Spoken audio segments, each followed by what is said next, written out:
we're learning a little bit more year by year about making habits and really making grooves in our minds.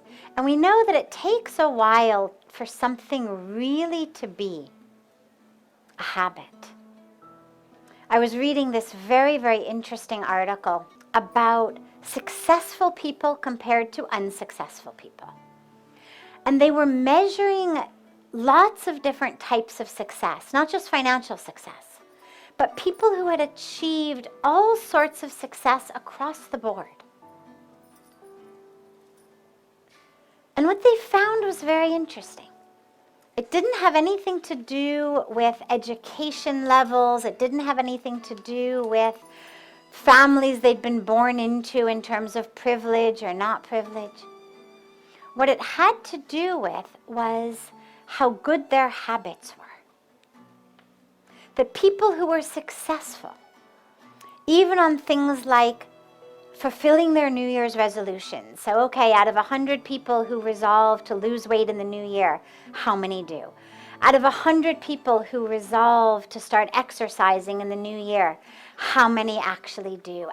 So all of these different types of success, what they found was the most important determinant of who was going to succeed in whatever they set themselves out to do had to do with the habits that people had. And people who had a pattern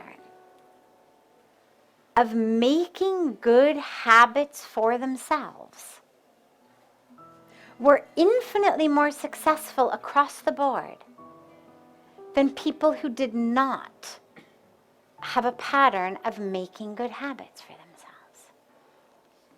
And the good thing is, it's never too late to start making good habits. It simply requires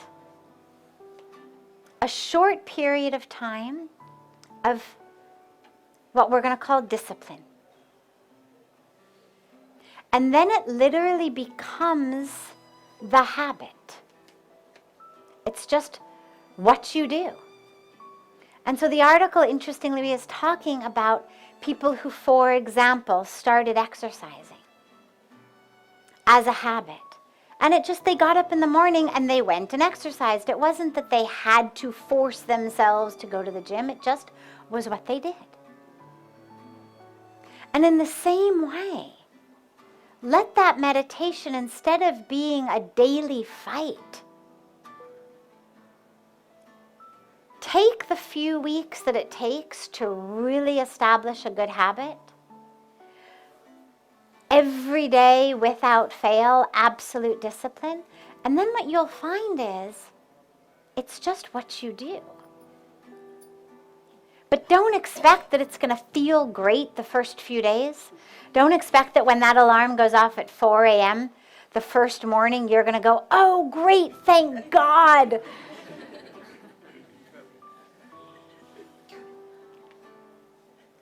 Your instinct is going to be most likely,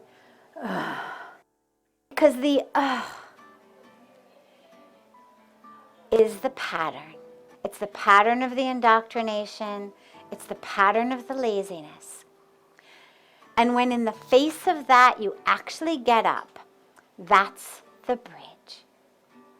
And then what ends up happening is these types of habits become those that you have everywhere.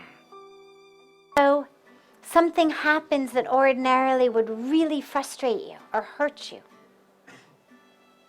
And throughout your life, you have a response of frustration, sadness, anger, pain, victimization.